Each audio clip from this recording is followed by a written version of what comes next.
மாண்புமிகு உறுப்பினர் திரு எடப்பாடி கே பழனிசாமி அவர்கள். மாண்புமிகு பேரவைத் தலைவர் அவர்களே, பொன்மனச்செம்மல் புரட்சித் தலைவர் எம்ஜிஆர் அவர்களையும் இதயம் புரட்சித் தலைவி அம்மா அவர்களையும் வணங்கி நடைபெற்று முடிந்த சட்டமன்ற பொதுத் தேர்தலில் எடப்பாடி சட்டமன்ற தொகுதியில் போட்டியிட்ட எனக்கு தமிழகத்திலேயே அதிக வாக்கு வித்தியாசத்திலேயே வெற்றி பெற செய்த எடப்பாடி தொகுதி வாக்காளர் பெருமக்களுக்கு எனது நெஞ்ச நிறைந்த நன்றியினை அவர்கள் பாதங்களிலே சமர்ப்பித்து, மாண்புமிகு பேரவைத் தலைவர் அவர்களே, மாண்புமிகு முதலமைச்சர் தனி தீர்மானம் கொண்டு வந்திருக்கின்றார்கள். அதிலே அனைத்து இந்திய அண்ணா திராவிட முன்னேற்ற கழகத்தின் சார்பாக என்னுடைய கருத்துக்களை கூற விரும்புகின்றேன். கர்நாடக அரசு மேகதாதுவின் கோரிக்கை அணை கட்டுவது தொடர்பாக பல்வேறு காலகட்டங்களிலே அதை தடுத்து நிறுத்துவதற்கு அனைத்து இந்திய அண்ணா திராவிட முன்னேற்ற கழக அரசு பல்வேறு நடவடிக்கை எடுக்கப்பட்டது. கர்நாடக அரசு மேகதாது என்னும் இடத்தில் தன்னிச்சையாக காவிரி ஆற்றின் கோரிக்கையை அணை கட்ட முயற்சித்து தடுத்து நிறுத்தம் போட்டு மாண்புமிகு அம்மா அவர்கள் தமிழகத்துடைய முதலமைச்சராக இருந்த காலகட்டத்தில் 5/12/2014 அன்று தமிழ்நாடு சட்டப்பேரவையில் தீர்மானம் கொண்டாந்து நிறைவேற்றப்பட்டு மாண்பு உறுப்பினர்கள் அந்த விவாதத்திலே கலந்து கொண்டு பல்வேறு கருத்துக்களை அப்பொழுது தெரிவித்திருக்கின்றார்கள். அப்பொழுது கொண்டு வந்த தீர்மானத்தின் அடிப்படையில் மாண்புமிகு பாரத பிரதமர் அவர்களுக்கு மாண்புமிகு அம்மா அவர்கள் அனுப்பிய கடிதத்தை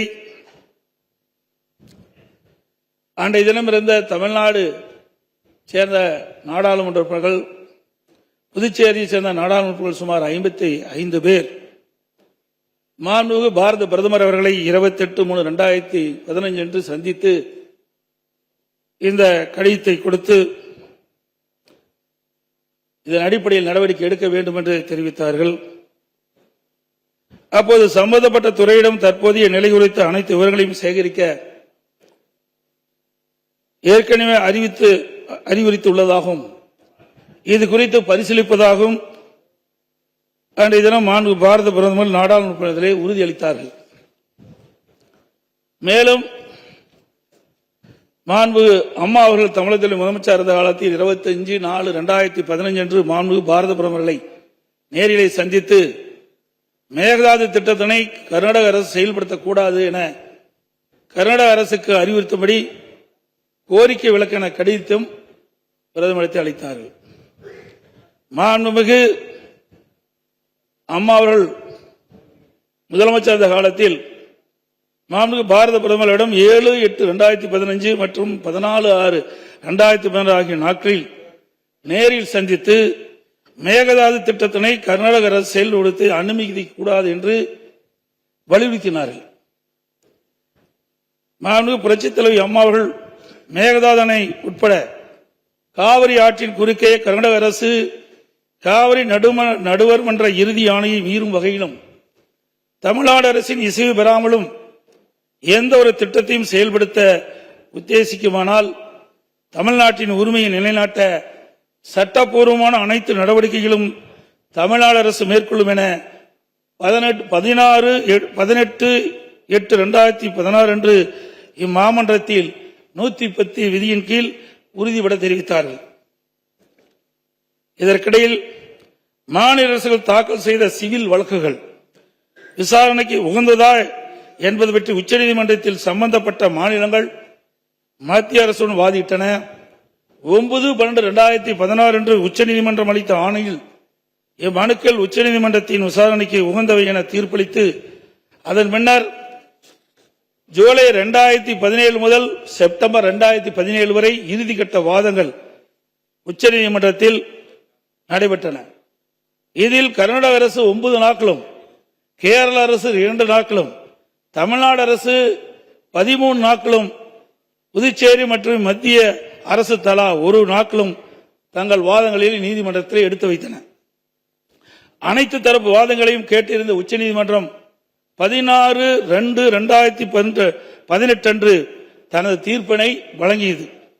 இத்தீர்ப்பின் முக்கிய அம்சங்கள் பின்வருமாறு: பன்மாநில நதிகள் தேசிய சொத்து, எந்த ஒரு மாநிலம் தனி உரிமை கோர இயலாது என்று நவம்பர் 1991 ஆண்டிய உச்சநீதிமன்றத்தின் கருத்து இத்தீர்ப்பில் மீண்டும் உறுதி செய்யப்பட்டுள்ளது.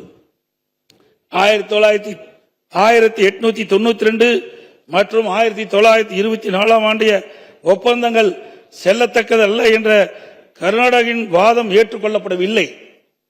கர்நாடக அரசு தமிழ்நாட்டின் பாசன பரப்பான 24.708 லட்சம் ஏக்கர் என்பதை 21 லட்சம் ஏக்கர் என குறைக்க வேண்டும் என நடுவர் மன்றத்தின் முன் வாதிட்டது.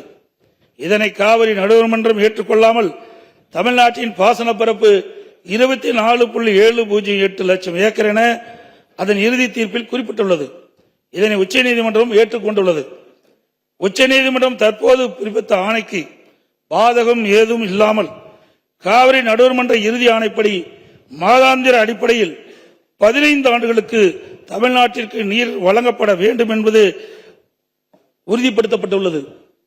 உச்சநீதிமன்றம் அனைத்து மாநில வாதங்களை முழுமையாக கேட்டிருந்த பின்னர் கீழ்ப்படுகை மாநிலங்களின் ஒப்புதல் இல்லாமல் மேல்படுகை மாநிலங்களில் எவ்வித கட்டுமான பணிகளும் மேற்கொள்ளக்கூடாது என தெளிவான தீர்ப்பை வழங்கியுள்ளது. மேகதாது திட்டத்தை செயல்படுத்தக்கூடாது என்ற நமது நிலைப்பாட்டை உச்சநீதிமன்ற தீர்ப்புக்கு முன்னரும் பின்னரும் 25/2/2017, 27/2/2017, 4/9/2018, 8/10/2018 மற்றும் 2/11/2018 ஆகிய நாட்களில் நான் முதலமைச்சர் இருந்த காலத்தில் மாண்பு பிரதமர் அவர்களுக்கு கடிதங்கள் மூலமாகவும் நேரடியாகவும் சந்தித்து அணை கட்டுவதற்கான அனுமதியை மத்திய அரசு வழங்கக்கூடாது என்பது தொடர்ந்து வலியுறுத்தி கேட்டுக் கொள்ளப்பட்டது.